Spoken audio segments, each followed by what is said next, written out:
Happy New Year, Team Authentic all over the world! Ito po yung ating magiging first vlog for 2025. Actually, mini vlog lang naman.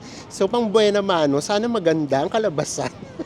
So, nandito tayo ngayon sa Market kasi pumunta tayo ng Brittany Hotel dahil doon yung K-Back. So, by this time, alam nyo na nag-apply tayo ng South Korean visa. So, sa episode na to, papakita namin sa inyo kung ano ba yung mga naging journey namin, kung ano ba yung pinasa naming requirements, and of course, ano ba yung ginamit namin na pang-apply, yung ba yung tinatawag na regular na application o yung tinatawag na, ano nga tawag sa atin, nakalimutan ko na kaagad, simplified.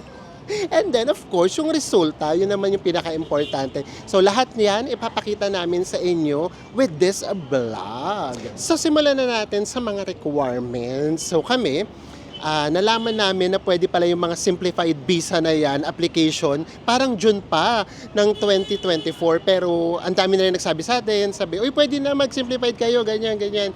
But that time, punong-puno kasi talaga yung schedule natin hanggang December. Buti na lang, ngayong December 2024, talagang binlock namin siya. Talagang sinigurado namin yung second week nandito talaga kami. Para nga syempre sa Pilipinas pa rin mag-Christmas. Iba pa rin ang Christmas sa Pilipinas, di ba? So ayan. So ngayon lang kami nakapag-apply. So ito nga pala yung mga cards na ginamit namin. Dito. Ito yung kay Enzo. Meron siyang BPI signature, visa. Tapos meron din siyang RCBC na hexagon. And then meron siyang RCBC na Air Miles. So tatlo yung ginamit niyang card. And then ako, ito naman yung mga ginamit ko. Meron din akong BPI Visa Signature. And then meron din akong RCBC hexagon. At saka itong RCBC na JCB Platinum. So ayun yung mga ginamit natin. Although, pakiramdam naman namin kahit isa lang dyan, pwede na. Pero based dun sa mga nakausap namin, ang sabi nga, the more entries you've sent, the more chances of winning. Kaya lahat yan, ginamit namin for requirements. Ipapa-photocopy nyo lang siya and then nakalagay doon sa website yung harapan lang. Pero pagdating sa K-Back, ipapaprint din sa inyo or ipapa-photocopy rin sa inyo yung likod. So, i-photocopy nyo na yung likod, takpan nyo na lang yung CBC. And then, kailangan ng 3 months billing statement sa mga credit cards na gagamitin ninyo. So, alamin nyo na lang kung ano pa yung mga credit cards na pwede for simplified visa na pang-apply sa South Korea. And then, pagka simplified kasi, yun lang yung kailangan ninyo. Tapos kapag ka nagtatrabaho kayo, kailangan lang ng company ID, tapos employment certificate, ganyan. So yun na yun. Okay na yun. Ganun lang siyang kasimple. Kaya nga simplified. Kasi wala nang kailangan na kahit ano pang financial documents. And then now, kapag ka naman nagbi-business kayo, ang kailangan nyo lang ay business permit at saka DTI. So, ganun lang siyang kasimple. Again, wala na kayong ipapasa kahit ano. Kasi nga, simplified. Pero ito na nga yun. Dahil TH nga tayo. At syempre, first time natin mag-a-apply. So kami, kahit simplified, pinasa pa rin namin lahat ng requirements na meron kami. For example, kumuha uli kami ng bank statement na may ADB. And then sa Enzo, meron naman siyang business permit at saka DTI. So pinasa niya rin yun. And then ako nga, pinasa ko lahat, pati yung sa YouTube, yung YouTube channel, ganyan. So lahat ng pwede naming ipasa, pinasa pa rin namin para nga mas malaki yung chance natin na ma-approve. And then, of course, kailangan din na fill out ninyo yung South Korean visa application form na dito nyo makukuha sa website na to. Lagay na lang namin dito. And of course, kailangan nyo rin ng picture. Lagay na lang din namin dito yung size para hindi kami magkamali. And then, ididikit nyo na siya. Kailangan nakadikit na talaga siya. So, dapat ipapaprint nyo siya sa A4 size na bond paper. And then, dapat lahat computerized. Hindi pwedeng handwritten. Pagdating sa passport, ang kailangan nyo lang yung pinaka-bio page, yung merong signature ninyo, tsaka yung information. And then kung meron kayong visa, kahit saan yung visa na yon, kailangan din yun. And then yung stamp ng pagpasok at paglabas nyo sa bansang yon. And then yes, kung talagang gusto ninyo, lahat na nung tatak ng passport ninyo, go for it. Hindi kami nagdala ng mga lumang passport. Yung iba sinasabi magdala rin daw. So, ang dami namin pina-photocopy. Sa totoo lang guys, mga ganyang kakapal. yung ano namin, yung requirements namin kasi sa credit card pa lang, tapos yung bank statement, and then yung syempre yung passport natin, lahat nga ng may tatak, talagang pina-photocopy namin. And then guys, kapag kakumpleto na lahat ng requirements ninyo, wala na yung schedule. Pwede kayong mag-walk-in agad-agad, Monday to Friday. Ang oras niya ay 9 a.m. to 4 p.m. But ngayon, bumalik na kasi tayo kukunin yung result. Alam nyo, walang tao ng 2 p.m. Nung nag-apply kami, 9 a.m. nandito na kami, or 9:30, maraming tao. So siguro, baka na-tsempo lang kami, advisable siguro yung after lunch, mas konti yung tao. And then ang babayaran ninyo, 950 pesos each. So hindi na siya mababalik kapag hindi na-approve yung inyong visa. And then yung KVAC office, nandito siya sa Brittany Hotel. So yun lang yung ipin ninyo, yung Brittany Hotel, katabing-katabi siya ng SM Aura. And then pasok lang kayo doon. Minsan tatanungin kayong guard, minsan hindi naman. So dead man lang. Pagpasok nyo sa loob, kanan kayo, and then meron kayo doon makikitang lift. Hindi doon, diretso pa kayo, tapos kanan kayo, ayan na, meron na kayong makikitang isang lift, diyan kayo sasakay, and then dapat 9th floor. Kapag dumiretso kayo ng 10th floor, pabababain din kayo sa 9th floor. So, doon sa 9th floor, pagpasok nyo pa lang, doon sa parang reception, i-check na lahat ng requirements na meron kayo. And then kapag wala na kayo nakalimutan, papapasukin na kayo sa loob. Doon sa loob, maghihintay lang kayo, meron dong monitor, hintayin nyo lang yung number ninyo, and then, sasabihin kung saan kayo pupunta na counter. So, tingin lang kayo doon. And then, kapag natawag na kayo, eto na yun, aakyat na kayo papuntang 10th floor. Hindi na kayo gagamit ng lift. Meron naman dong hagdan. And then, pagpasok doon, no camera allowed na. So, doon na yun. So, doon na lahat, susuriin. Nakakatayo susuriin. Doon double check ulit lahat ng requirements. Kapag may kulang, sasabihin.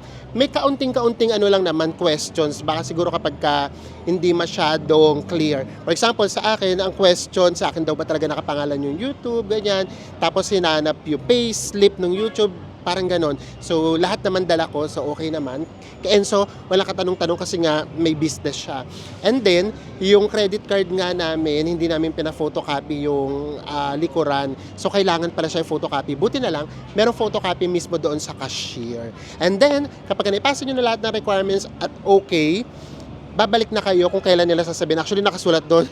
Nagulat kami, nagpasa kami ng, nagpasa? 12, December 12. Tapos, wala nang bawian kasi naipasa na namin. Nakita namin doon ang balik January 6. Which is ngayon, ngayon ito habang sinushoot natin to, yun yung balik natin. So, hihintayin mo na lang yung result. But, ang totoo niyan, hindi naman lumalabas yung result mismo nung January 6.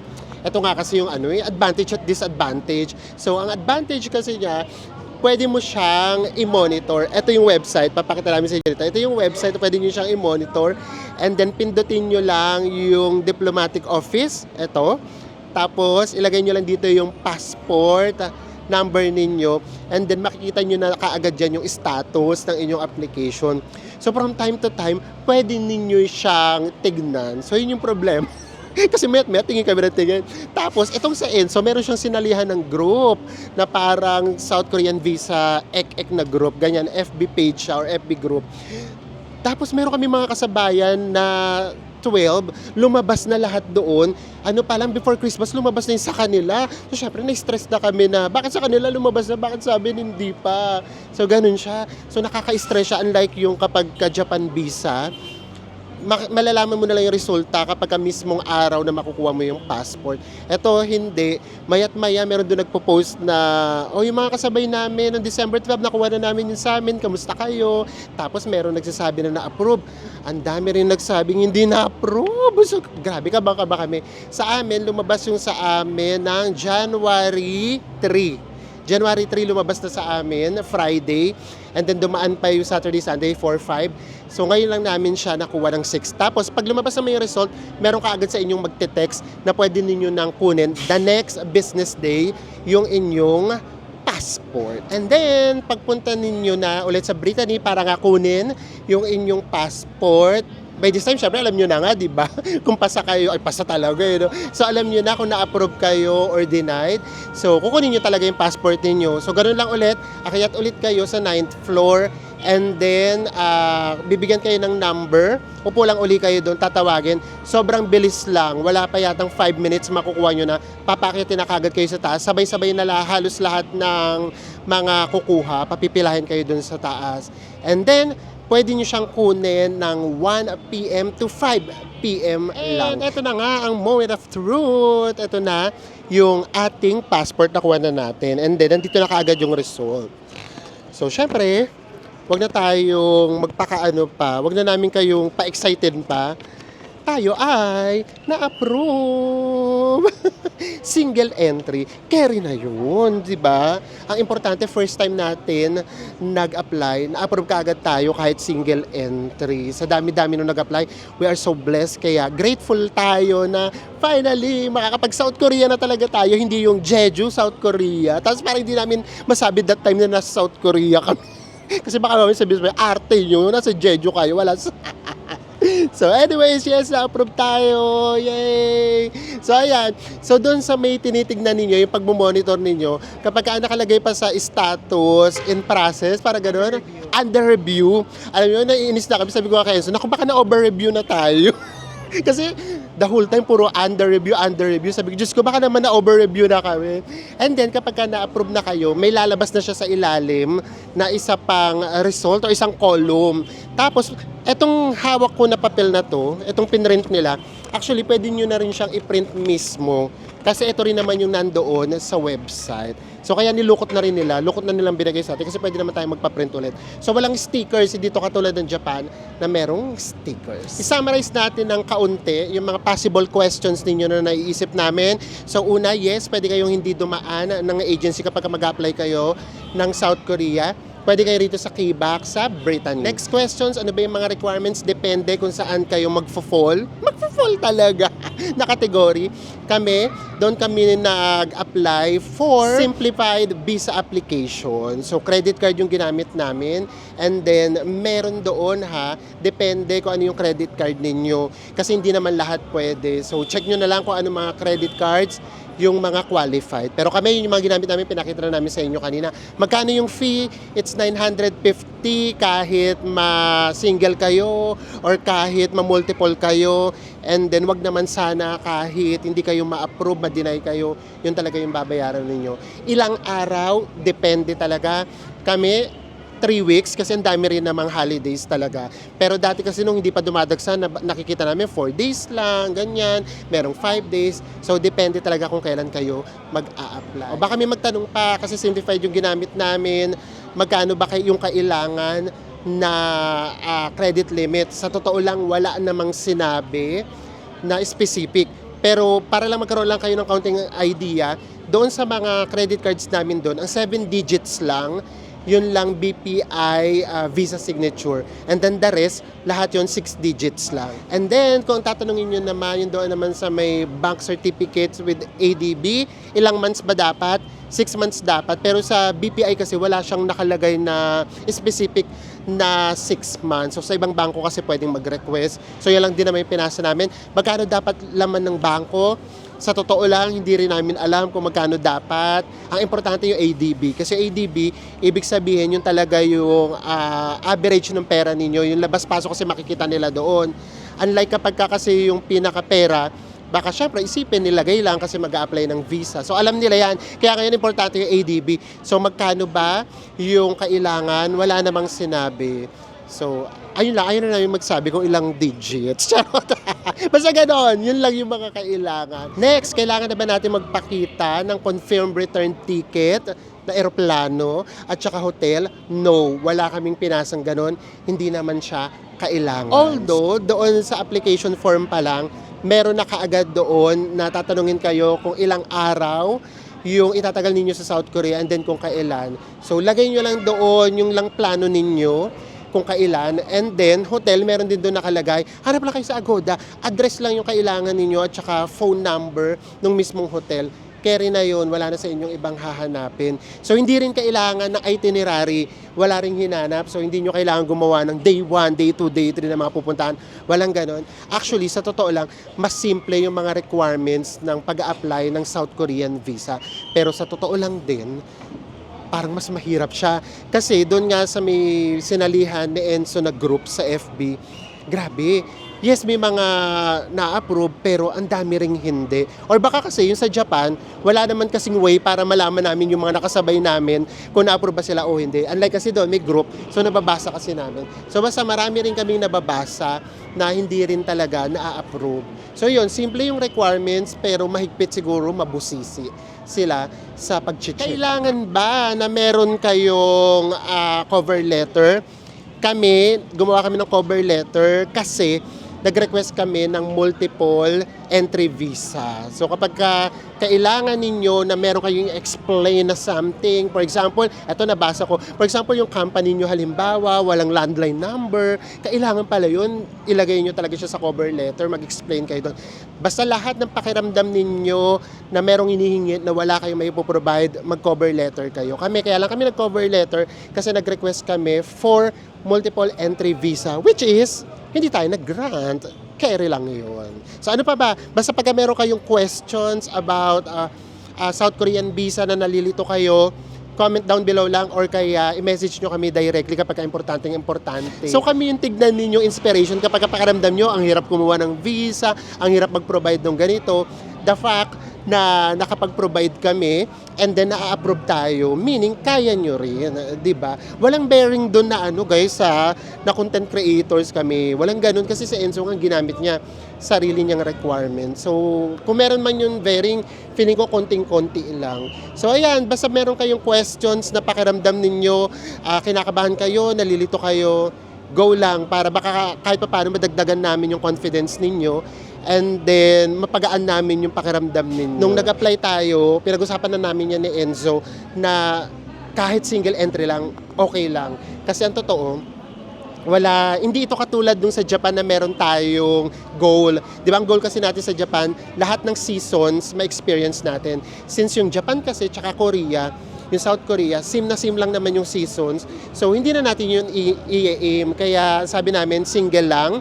Kapag nabiyayaan tayo ng single entry, lalagariin na namin lahat. So, eto yun, hindi pa tayo pupunta ng South Korea. Kasi, yun namang visa natin, valid siya ng 90 days kapag ka-issue. So, plano namin, mga March na tayo pumunta, baka malay ninyo, maabutan natin yung cherry blossom, di ba? Kasi kapag ka-winter tayo pumunta, baka mas kaunti yung mapasyalan namin kasi ang hirap talaga na mamasyal ng winter. Ang dami nyo rin hindi mapupuntahan, tapos baka hindi natin makita yung likas na ganda ng South Korea. So, na-experience naman na natin yung winter, kaya carry na kami na hindi na ulit makapag-winter this year. Once a year lang tayo mag-winter, guys. Okay na yun. And then, valid naman tayo or pwede tayo doon mag-stay ng up to 59 days. Diba? Kahit single entry, imagine niyo 59 days tayong pwede mag-stay doon. So, lalagariin na talaga natin. And gusto lang namin magpasalamat sa lahat na nakasabay natin kanina sa kay Bakay, mga Team Authentic, sa mga nabigyan natin ng ref magnet. Nakakatawa, may dala talaga kami. Kasi naiya kami, babatiin nyo kami, tapos nagpapapicture kayo, tapos wala lang. So, naisip namin, na kahit pa paano meron tayong souvenir para sa inyo. So ito yung ref magnet, guys. Ayan yung ref magnet natin. Meron na yung Team Authentic. So alam nyo na, kapag nakasalubong nyo kami sa Boracay, say hi para mabigyan namin kayo ng souvenir. Until supplies last lang to, ha? Ano ba? Until supplies last. Ang gulo. Ito na lang, hanggang maubos. Kapag naubos siya, wala na. So, kaunti lang yung pinagawa natin. Kasi talagang lang siya, special edition. Ayan! So, thank you sa mga nakasalamuha uli natin. We are so happy.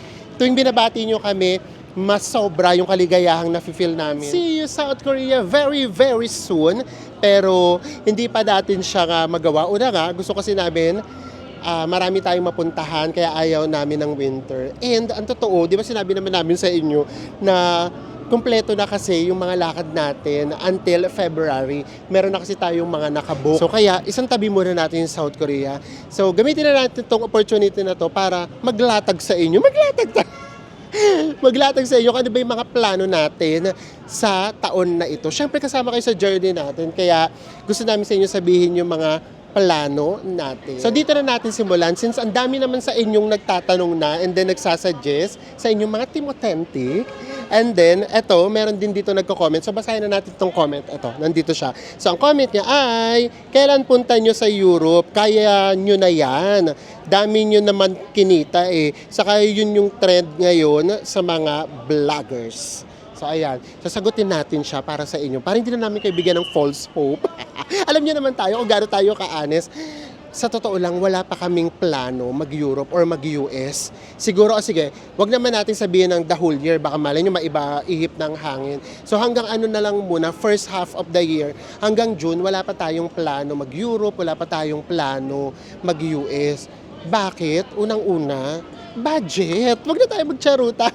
Mahal yan. Hindi pa namin kaya na gumastos ng mahal na ganun kalaki. Lagi natin tatandaan guys, dalawa kasi kami ni Enzo. So for example, sa pamasahe na lang, kailangan natin gumastos ng 100 each. Dalawa kami, that's 200,000 agad. So times 2 kaagad kami. So ganun siya. So hindi pa namin kaya siya by now. Pagdating sa budget. Kasi hindi lang naman flights, ang dami nyo pang i-consider. Ang mahal din naman ng mga hotels. And then, kung pupunta kami ng Europe, ayaw naman namin na unti-untiin pa. Since mahal nga siya, gusto namin isahan na lang. So pakiramdam kasi namin, yung mga 1 month na Europe, pakiramdam ko lang hindi siya kakasya. Kasi ang dami-dami nyo doon pwedeng puntahan. Tapos the way tayo mag-travel, alam nyo naman, may namnam moments yan. So pagpalagay natin na pinaka-minimum na lang natin, 40 days. So imagine niyo yun, kailangan natin mag-hotel ng 40 days. So malaki talaga siyang budget. And then hindi pa namin kayang umalis ng ganong kahaba. Ang pinakamahaba namin na kaya namin ialis, mga 2 weeks lang. Kasi yung abibi namin, kaya ka diba, 80% lang tayo na full time. Kasi kailangan namin lagi bumalik ng Pilipinas. Kasi sa abibi namin, meron pa kaming responsibility. And then from time to time, kailangan din namin na i-check yung tindahan. Although hindi na yun sa amin, pero syempre, di ba, kailangan pa rin namin silang gabayan kasi kumbaga nag-i-start pa lang sila. And then, hindi rin tayo nakagawa ng vlogs kasi syempre, busy nga tayo kapag ka-January, nagkakaroon ng, tawag doon, transition or turnover. Kasi ngayon, lahat, ililipat na sa pangalan ng kapatid ni Enzo yung business. So, ganyan. Talaga kahit naman noon pa, pagka-January, umaalis tayo usually niyan, mga 3rd week na nga actually. So, ngayon nga, medyo maaga-aga. So, yan. So, pagdating sa Europe at US, wala pa tayong plano. Una nga, again, hindi pa namin kaya yung budget. Pangalawa, hindi pa namin kayang umalis ng ganong katagal. Pangatlo, hindi naman pwedeng pumunta kami doon na hindi namin talaga i-maximize. So for sure, i-maximize natin lahat yan. So yan, so ganun talaga. So, hayaan nyo na, minsan may nang babash sa atin, makikita nyo yan din sa comment section, di kasi tayo nagbubura. So wag nyo nang patulan, Kerry. Gaya nga na sinasabi namin sa inyo, pakiusap namin sa inyo, wag nyo nang papatulan. Kaya namin ako pa. Kaya ko makipagbardagulan, ako na lang. Wag na kayo kasi sayang oras ninyo. So ako na bahala. So syempre, napapag-iwanan na naman daw tayo, kasi lahat daw ngayon nasa Europe, tapos tayo na dito. Kerry lang yun, kasi wag kayong ma-hurt. Unang-una, totoo naman. Totoo naman. So lahat naman sila nasa Europe tapos tayo nandito. Pero hindi yun masakit sa amin kasi tanggap namin in the first place na hindi pa talaga namin kaya. So masakit lang kasi siya kapag hindi mo tanggap yung katotohanan. Kami kasi wala kaming ka-ere-ere. Hindi namin, kapag kung ano yung totoo, yun yung totoo. So alam namin sa sarili namin na hindi pa namin kaya financially and kung ano pa man. So tanggap ka agad namin siya. So hindi kami doon na-hurt. Totoo naman, mapapag-iwanan talaga tayo, mauuna sila doon. So, pabor yun sa inyo at pabor yun sa amin. Sa inyo kasi 'di ba, kapag pupunta kayo ng Europe, meron na kayo by this time na mapapanood. So, meron kayong magiging reference. Kung katulad naman namin kayo na hindi pa talaga kaya ng budget. Kasi guys, let's face the reality. yung atin kasing vlogs ay family-oriented. Nakita nyo naman yun yung target natin. So imagine niyo kung apat kayo sa family tapos ang isa 200,000 each ang magagastos ninyo kapag nag-Europe kayo. That's 800,000. Hindi naman talaga lahat kaya pa yun. So kapag hindi nyo pa kaya yung budget, so nod kayo sa amin. So di ba may choice kayo? Pwede kayong manood sa mga content creators na nasa Europe at pwede rin kayong manood sa amin. Kayo magbe-benefit dyan, guys. Mas marami kayong mapapagpilian, the better. And then kami rin magbe-benefit kami. Kasi kapag kaya na namin mag-Europe, di gagamitin namin silang reference. Ganun lang naman yun. So yun lang, lagi natin tignan yung maganda sa isang sitwasyon. Ayokong ma-feel ninyo na, naku baka napapag-iwanan na naman tayo. Walang ganun kasi hindi namin siya talaga na-feel. So, sinasabi lang namin ito sa inyo kasi may mga nagsisimula ng mag-PM. Huwag kayong ma-feel bad sa amin. Alam namin kung gano'n nyo kami kamahal. So, i-ano nyo na lang siya, i-take nyo siya as hindi pa natin time. May kanya-kanyang timing yan, di ba? Hindi pa yun yung time natin. So, for example, nag-chat din kayo sa amin, halimbawa dati na, ay, nauna kayo dito, ginaya kayo sa ganito. So, di ba, lagi naming sagot sa inyo, ay, hindi naman po siguro ginaya, baka nagkataon lang. So, ganun lang din siya. May mga times na tayo nauuna, may mga times na mahuhuli tayo, but it doesn't mean na nanalo tayo kapag nauna tayo, natalo tayo kapag nahuli tayo sa pagpunta. Hindi to unahan. So, ganun lang siya. So, yun lang. So, Europe at saka US, hindi pa natin yan carry. So, ano yung mga plano natin for this year? So, ito naman pa ito nakaplano. Mag-unwind muna tayo. Mag-reboot, kumbaga. I-refresh muna natin lahat ng nangyari sa amin. Magbuburakay muna tayo kasi marami na rin naman nakakamiss sa Boracay. So kung sawa na kayo sa Boracay, skip nyo muna yung first series na gagawin natin kasi pupunta tayo muna ng Boracay. And then pagkatapos ng Boracay, kumapit lang kayo, eto na yun. Magsisimula na ulit tayo. So sabihin na rin namin sa inyo para hindi na kayo ma-excite pa. Kailangan naming bumalik ng India. Kailangan talaga, oo. Kasi di ba kapag meron tayong unfinished business, alam nyo naman kung kilala nyo kami, talagang tatapusin natin yan. So ang unfinished business natin kasi, dalawa na lang. Una, yung cherry blossom ng Japan. Kaya kailangan natin bumalik sa Japan by March or April. Pag natapos na natin cherry blossom ng Japan, check na tayo sa Japan. And then, sa India naman, kailangan nating bumalik kasi hindi pa kami nakakapag-Jaipur. Yung unang punta natin doon, ang talagang pupuntahan talaga natin dapat, New Delhi, Agra, at saka Jaipur. Hindi na tayo nakapag-Jaipur kasi kinulang na kami sa oras. So now, babalik tayo sa India, mag-Jaipur tayo. Tapos meron pa tayong isang city doon na pupuntahan na super excited din kami. And then after noon, eto na, hindi muna namin sasabihin kasi meron pa tayong konting inaayos. Pero konti na lang naman. Ayun, bagong bansa. Kaya excited din kami kasi bagong bansa siya. And then, kaya kami dumaan ng India, isa pa, kasi mas mura na yung pamasahe from India going to bansa na yun. So, exciting yun. So, gagawin natin siya ng January until February. Ganun tayong kahaba doon. So, mga 16 days yata tayo doon. Tama ba? Sa pagkakaalala ko, o 16 to 18 days para so, ayun yung mga pupuntahan natin. Marami pa tayong hindi pa napupuntahan. Meron pa tayong mga first time pa lang napupuntahan. And then, matagal na yung nakalista sa atin. Ayaw naman namin siyang skip. Tapos, talunan namin just for the sake of makipagsabayan lang tayo. Kilala nyo naman kami. Kaya na nga nagsasabi, di ba? You do you. So, hayaan nyo na. Huwag na tayong sumabay sa trending. Kasi mahirap din naman, di ba? Ang hirap na lagi tayong nakukompare. Kahit sa aming papabor, guys, ha. So, kunyari, kinukompare nyo kami na, ay, mas maganda yung pagkakagawa nyo, mas informative kayo. So, kahit sa amin nakapabor, mahirap pa din kasi makakasakit tayo. Oy, totoo to, ha. Hindi to sa pag-ano. Kahit nga sa amin pabor, mahirap kasi na, alam nyo, lahat ng travel vloggers, lahat kami, nag-e-effort yan. Kanya-kanya kami ng effort. Pero kasi, iba-iba lang talaga kami ng execution. Kumbaga, kahit pare-pareho yung pinupuntahan namin, iba-iba kami kung paano namin sa inyo ipapakita. Iba-iba kami ng kwento na naipapakita sa inyo. Kaya ang hirap i-compare na mas magaling ka kaysa kay ganito. Kasi sayang din naman yung effort niya. Baka lahat kami, pareho kami 100% yung nilagay na effort doon. So, mas na-appreciate nyo yung sa amin kung minsan. Kasi nakarelate kayo. Kasi baka ganun kayo mag-travel, ganyan. So, ganun siya. Hindi dahil sa mas maganda yung sa atin. Ganun talaga siya. So, kaya kapag kami nagko-comment din na halimbawa na mas maganda yung pagkakagawa ni content creator A, okay lang din yun sa amin. Hindi namin yung tinitake na masakit. Kasi, ang ibig sabihin, kasi baka mas nakakonect siya doon. Baka kasi mas nakarelate siya doon. Kasi baka yung napanood niya, halimbawa, kumain sa mahal na restaurant. Kami, hindi sa mahal na restaurant. Mas gusto niyo kumain sa mahal na restaurant. Yung ganon. So, ganon lang siya. Yung paggawa ng content, hindi ko siya tinitignan namin na kung sino yung mas maganda. Ang tinitignan namin dyan, kung kanino mas nakaka-relate yung mga tao. So, ganun siya. Kaya as much as possible, ayaw naming nakukompare sa iba. Kasi, ayun nga, kahit na pinupuri nyo kami, parang ano pa rin, unfair pa din dun sa ibang content creators na ang totoo lang, grabe, ang hirap talagang gumawa ng contents talaga, promise. Kaya please sa mga Team Authentic dyan, wag na tayong mag-compare. Let's love one another. Ganun lang siya. Kapag gusto nyo yung content namin, yung place na pupuntahan namin, watch kayo sa amin. Kapag gusto nyo naman yung pupuntahan ng ibang content creators, nood kayo sa kanila. Okay lang na lahat kami panoorin nyo. Wala ditong competition. Hindi kami nakakaramdam ng kahit anong competition. Diba? Ganun lang yung... Kaya sa lahat ng mga content creators dyan, hi! And bumibilib din kami sa inyo. So, ayan! Ayan yung mga asahan ninyo ngayong 2025. We're so excited. Sana po, kung gaano nyo kami sinamahan ng mga nakaraang taon, lalo na ng 2024, napakaganda po ng 2024 natin.